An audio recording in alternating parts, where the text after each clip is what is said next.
지성소에서의 봉사. 지성소에서 행하는 조사 심판. 성소 문제는 1844년에 실망의 신비를 해결하는 열쇠가 되었다. 그것은 하나님의 손이 큰 재림운동을 지도하셨다는 것과 하나님의 백성의 이치와 현재의 의무를 가르쳐 주므로 진리의 전체적인 체계가 상호 연결되고 조화되어 있다는 것을 밝히 보여주었다. 마치 예수님의 제자들이 고민과 실망의 밤을 지낸 후 주를 보고 기뻐했던 것처럼 믿음으로 재림을 바라보았던 사람들도 이제는 기뻐하게 되었다.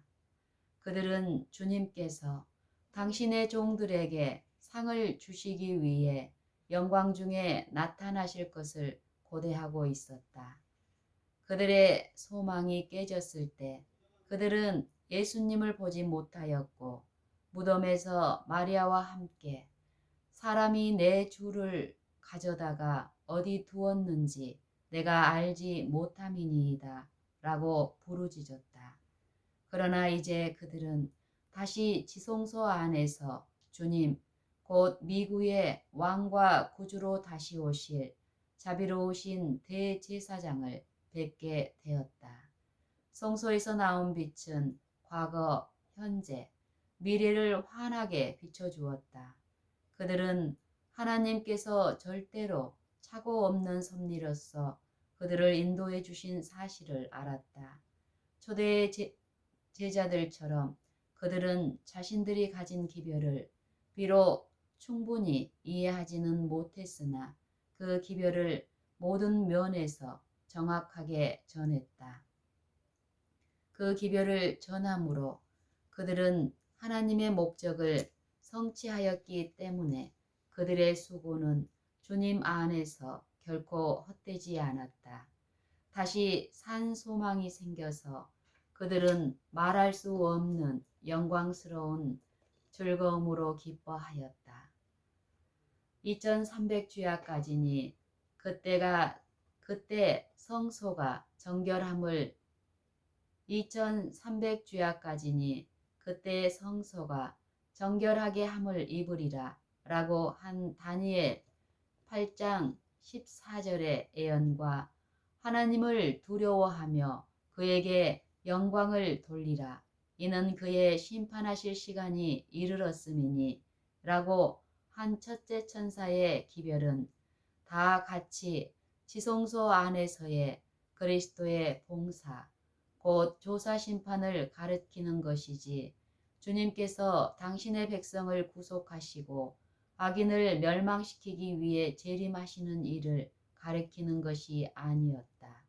착오는 예언적 기간의 계산에 있었던 것이 아니고 2300주야의 끝에 일어날 사건에 대한 오해에 있었다.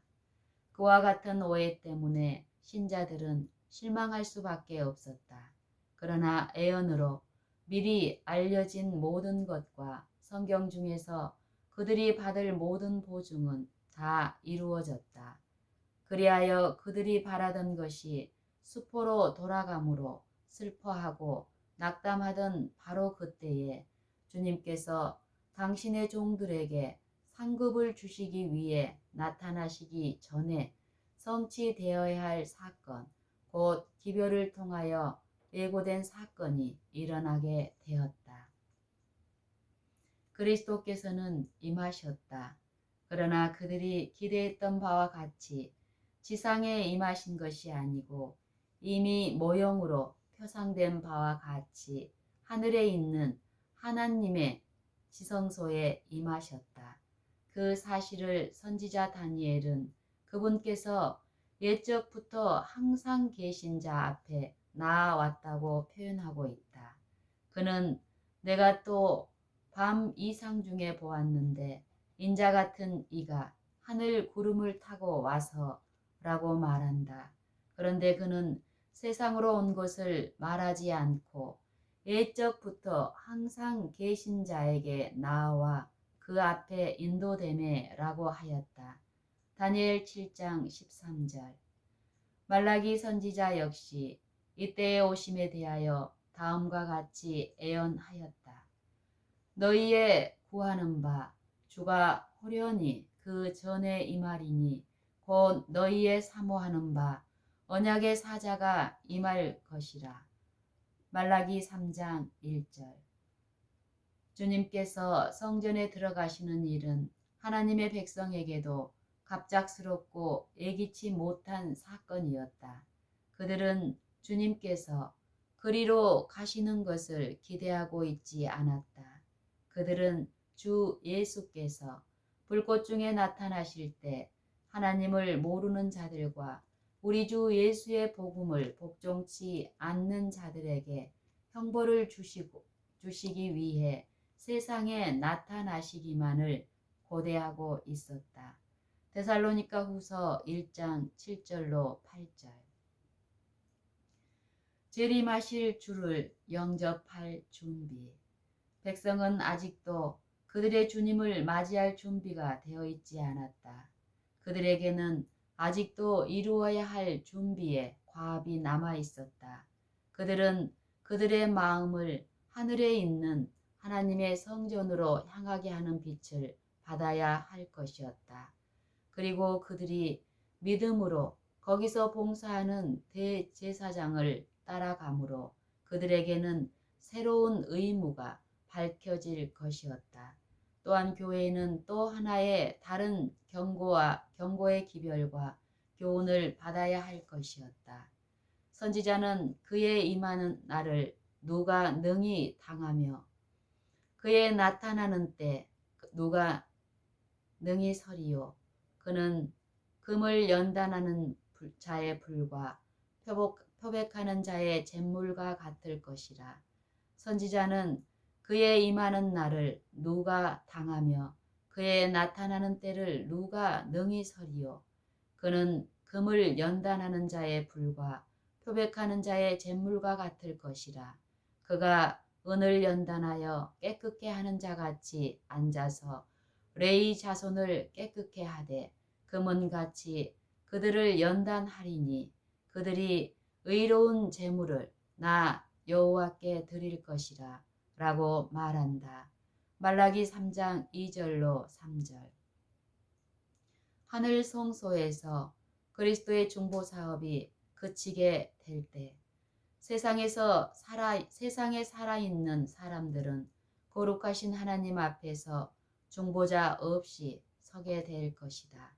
그들의 옷은 흠이 없어야 하고 그들의 품성은 핏부림을 통하여 죄에서 깨끗해져야 한다. 그들은 하나님의 은혜와 그들 자신의 꾸준한 노력으로 악과의 투쟁에서 승리자가 되어야 한다. 하늘에서 조사 심판이 진행되고 있는 동안 회개한 신자들의 죄가 성소에서 도말되고 있는 동안 세상에 있는 하나님의 백성 사이에서는 정결케 하고 죄를 버리는 특별한 일이 이루어져야 한다. 요한계시록 14장의 기별에 이 사업이 더욱 분명하게 기록되어 있다. 이 일이 완성될 때 그리스도를 따르는 사람들은 그분의 재림을 맞이하기 위한 준비를 하게 될 것이다. 그때 유다와 예루살렘의 헌물이 옛날과 고대와 같이 나 여호와께 기쁨이 될 것이다. 말라기 3장 4절.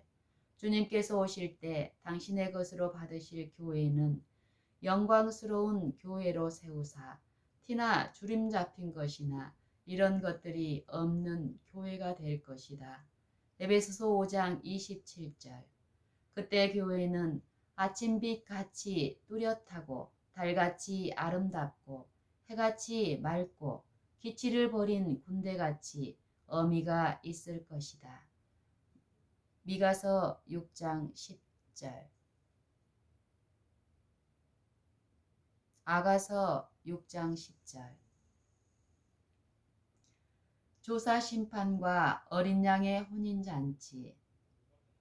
주님께서 당신의 성전으로 들어가시는 일 외에 그분의 재림, 곧 심판을 행하기 위해 오시는 일을 말라기는 다음과 같이 예언한다. 내가 심판하러 너희에게 임할 것이라. 술수하는 자에게와 간음하는 자에게와 거짓 맹세하는 자에게 품꾼의 싹에 대하여 억울케 하며 가부와 고아를 압제하며 나그네를 억울케 하며 나를 경외치 아니하는 자들에게 속히 증거하리라. 만군의 여호와가 말하였느니라. 말라기 3장 5절. 유다도 같은 사건에 대하여 보라, 주께서 그 수만의 거룩한 자와 함께 임하셨나니 이는 뭇 사람을 심판하사 모든 경건치 않은 자의 경건치 않게 행한 모든 경건치 않은 일과 또 경건치 않은 죄인의 주께 거스려 한 모든 강팍한 말을 인하여 저희를 정죄하려 하심이라고 말한다. 유다서 1장 14절로 15절. 이러한 임하심과 주님께서 당신의 성전에 임하시는 일은 전혀 다른 별개의 사건이다. 다니엘서 8장 14절에 기록된 바와 같이 그리스도께서 우리의 대제사장으로서 성소를 정결케 하기 위해 지성소에 들어가시는 것과 다니엘서 7장 13절에서 묘사된 대로 인자 같은 이가 옛적부터 항상 계신 분 앞에 나아가시는 것과 말라기가 예언한 것처럼 주님께서 호련히 그 전에 임하시는 것, 이 세 가지는 모두 같은 사건을 묘사하고 있다. 그것은 또한 그리스도께서 마태복음 25장에 열 처녀의 비유에서 직접 말씀하신 바와 같이 신랑이 혼인잔치에 들어가는 것과 같은 사건이다.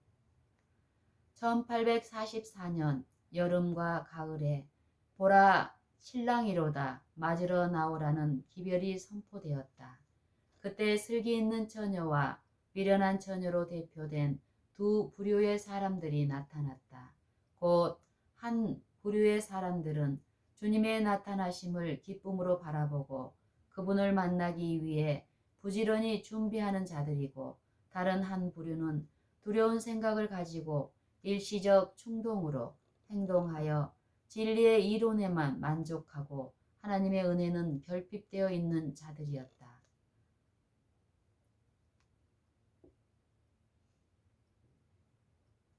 한 부류의 사람들은 주님의 나타나심을 기쁨으로 바라보고 그분을 만나기 위해 부지런히 준비하는 자들이고 다른 한 부류는 두려운 생각을 가지고 일시적 충동으로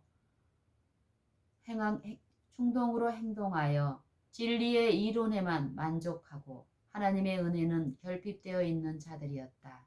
비유에 의하면 신랑이 올 때 예비하였던 자들은 함께 혼인잔치에 들어갔다. 여기에서 신랑이 오는 것은 잔치보다 먼저 있는 일임을 알려준다.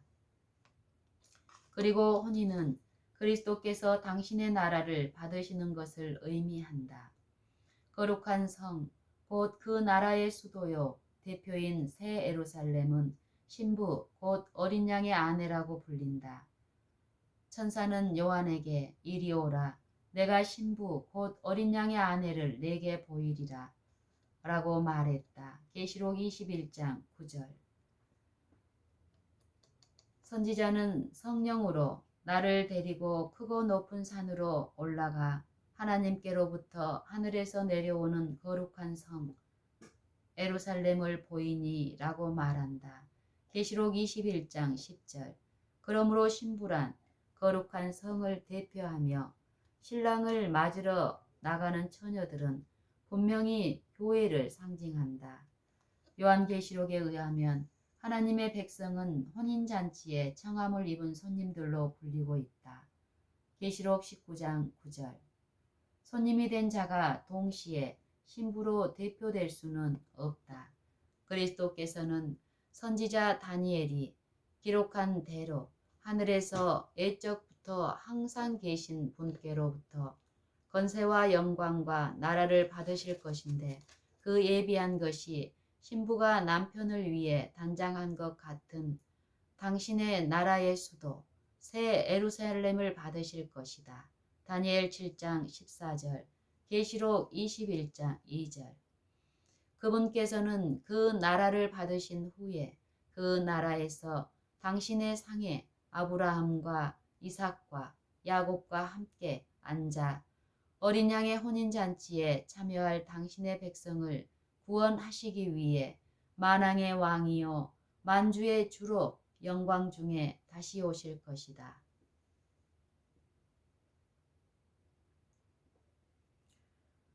자격 심사. 1844년 여름에 선포된 보라 신랑이로다 맞으러 나오라 라는 기별은 무수한 사람으로 하여금 주님께서 즉시로 오실 것으로 기대하게 하였다.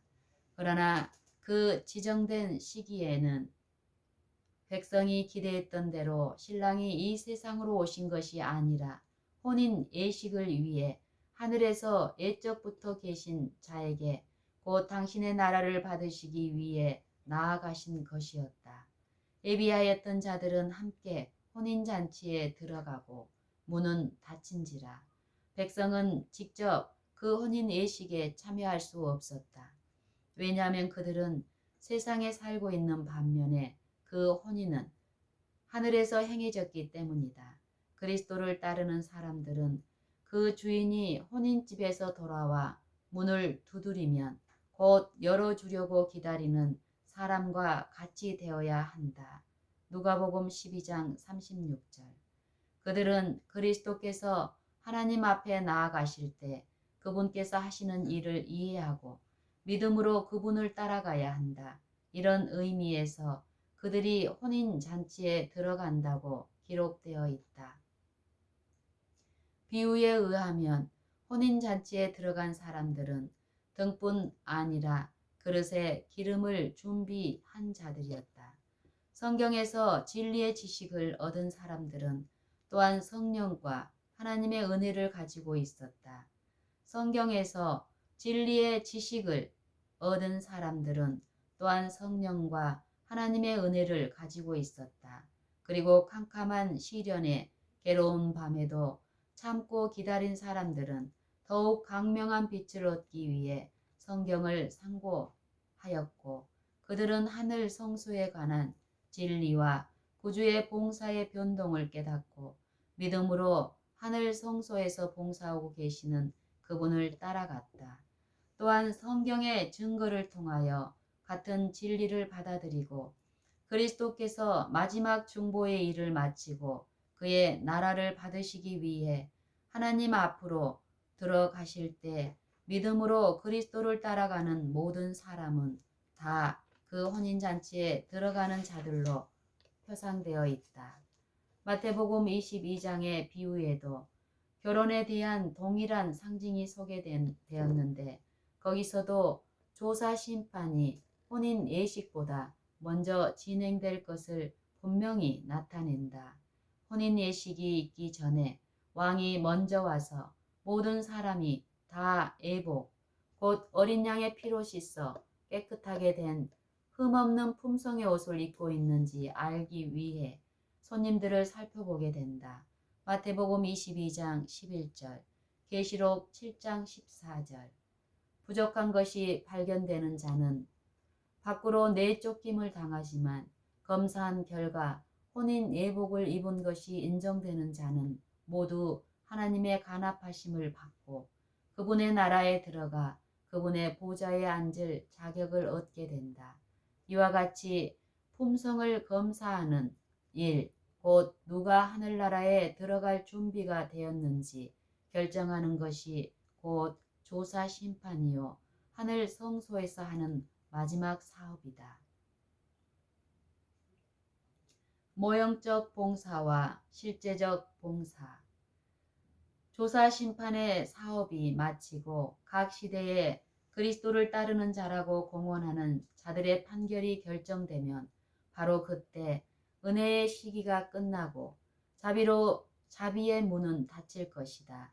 예비하였던 자들은 함께 혼인잔치에 들어가고 문은 닫힌지라 라고 한 간단한 구절에는 구주의 마지막 봉사에서 인류를 위한 구원의 큰 사업이 완성되기까지의 모든 사실이 다 포함되어 있다. 마태복음 25장 10절. 우리가 이미 연구한 바와 같이 지상 성소의 봉사는 하늘 성소의 모형인데 대제사장이 대속죄일에 지성소에 들어갈 때 성소의 첫째 칸의 봉사는 마치게 된다. 하나님께서는 그가 지성소에 속죄하러 들어가서 자기와 그 권속과 이스라엘 온 회중을 위해 속죄하고 나오기까지는 누구든지 해막에 있지 못할 것이라고 명령하였다. 레위기 16장 17절. 그와 마찬가지로 그리스도께서 속죄의 마지막 봉사를 행하시기 위해 지성소에 들어가셨을 때 첫째 칸의 봉사는 마쳐졌다. 곧 첫째 칸의 봉사가 그쳤을 때 둘째 칸의 봉사가 시작되었다. 모형적 봉사에서 대제사장이 대속죄일에 성소를 떠나갔을 때 그는 충심으로 죄를 회개한 모든 이스라엘 백성을 위해 속죄 제물의 피를 드리고자 하나님 앞으로 들어갔다. 그와 같이 그리스도께서도 우리의 중보자로서 첫째 단계의 봉사만을 마치시고 그 사업의 다른 분야에 들어가서 죄인들을 위해 흘리신 당신의 피를 가지고 하나님 앞에 지금도 탄원하고 계신다. 이 문제를 1844년에 재림 신도들은 이해하지 못했다. 구주께서 오실 것으로 기대했던 시기가 지났을지라도 그들은 그분의 재림이 임박한 줄로 여전히 믿고 있었고 그들은 중대 위기가 이르렀다는 사실과 그리스도께서 하나님 앞에서 행하시는 인간을 위한 중보자로서 그리스도의 사업이 마쳐졌다고 주장하였다. 그들은 주님께서 하늘 구름을 타고 실제로 오시기 직전에 사람을 위한 은혜의 시기가 마치게 될 것이라는 사실을 성경이 가르치고 있다는 것을 알았다. 그것은 사람이 은혜의 문 앞에 두드리고 찾고 부르짖으나 열리지 않을 시기를 가르쳐주는 성경절들을 볼 때 분명한 것 같았다. 그리고 그들에게는 지금까지 재림의 때로 알고 기대했던 그 시기가 과연 재림 직전에 있을 시기의 시작이 아닌지가 문제였다. 심판이 가깝다는 경고를 증거했으므로 그들은 세상에 대한 그들의 할 일을 다한 듯한 느낌을 받았고 죄인들의 구원에 대한 마음의 무거운 짐을 벗어버렸다. 반면에 경건치 않은 자들의 대담하고 모독적인 조롱은 마치 하나님의 영이 당신의 은혜를 저버린 자들에게 물러간 또 다른 증거인 것처럼 생각되었다. 그리하여 이 모든 것이 저들로 하여금 은혜의 시기가 마쳤다는 것, 곧 그들이 당시에 표현한 대로 은혜의 문은 닫혔다라는 믿음을 굳게 하였다. 그러나 성소 문제를 연구함으로 더욱 밝은 빛을 받게 되었다. 그들은 1844년에 있은 2300주야의 끝이 중대한 위기를 특징지었다는 사실에 대한 그들의 믿음이 틀림없다는 것을 깨달았다. 그리고 사람이 지난 1800년 동안 하나님께 접근할 수 있도록 해준 그 희망과 은혜의 문이 닫힌 것은 사실이나 다른 한 문이 열려 지성소에서 행하는 그리스도의 중보 사업을 통하여 죄의 용서가 사람들에게 주어졌다. 그리스도의 한 가지 봉사가 마쳐진 것은 또 하나의 다른 봉사를 행하기 위한 일이었을 뿐이었다. 아직도 그리스도께서 죄인을 위해 봉사하시는 하늘 성소로 들어가는 열린 문은 그대로 남아 있었다. 하늘에서 행하는 그리스도의 중보 사업. 그러므로 요한계시록에서 오늘날의 교회에 준 말씀, 거룩하고 진실하사 다윗의 열쇠를 가지신 이 곧 열면 닫을 사람이 없고 닫으면 열 사람이 없는 그이가 가라사대 볼지어다 내가 네 앞에 열린 문을 두었으되 능히 닫을 사람이 없으리라. 계시록 3장 7절로 8절 라고 한 말씀이 무엇을 의미하는 것인지 알 수 있게 되었다. 예수님의 중보 사업을 통하여 축복을 받을 수 있는 사람들은 위대한 속죄 사업을 행하시는 예수님을 믿음으로 따라가는 사람들이다. 믿음으로 따라가는 사람들 뿐이다. 예수님의 중보 사업을 통하여 축복을 받을 수 있는 사람들은 위대한 속죄 사업을 행하시는 예수님을 믿음으로 따라가는 사람들 뿐이다. 반면에 이 중보 사업이 밝히 가르쳐주는 빛을 거절하는 자들은 그분께서 중보하시는 혜택을 얻을 수 없다. 그리스도의 초림 때에 주어진 빛을 거절하고 그분을 구주로 믿지 않은 유대인들은 그분께서 주시는 용서를 얻을 수 없었다. 예수께서 승천하신 후 당신의 중보 사업의 축복을 당신의 제자들에게 주시고 당신 자신의 피를 가지고 하늘 성소에 들어가셨을 때에도 유대인들은 완전한 암흑 속에 묻힌 채 여전히 무익한 희생 제물과 그 밖의 제물들을 계속해서 드리고 있었다. 모형과 그림자에 속한 봉사는 이미 끝났다. 사람들이 하나님께 가까이 나가기 위해 이전에 사용하던 문은 이미 닫혔다. 유대인들은 하나님을 만날 수 있는 유일한 길, 곧 하늘 성소의 봉사를 통한 길을 거절하였다. 그러므로 그들은 하나님과 교통할 수 없게 되었다. 그들을 향해 열려있던 문은 닫혔다. 그들은 참된 희생 제물이시며 하나님 앞에 있는 유일한 중보자이신 그리스도를 알지 못했다. 그러므로 그들은 그분의 중보 사업을 통한 축복을 받을 수 없었다. 믿지 않은 유대인들의 상태는 소위 그리스도인이라고 공언하면서도 경솔하고 불신적이며 우리의 자비하신 대제사장의 사업을 고의적으로 알지 않으려 하는 자들의 상태를 예증해 준다. 모형적 봉사에 있어서 대제사장이 지성소로 들어가면 온 이스라엘 족속은 성소 주위에 모여서 죄 사함을 받고 회중에서 끊어지지 않기 위해 지극히 엄숙한 태도로 하나님 앞에 마음을 겸비하게 하도록 요구되었다.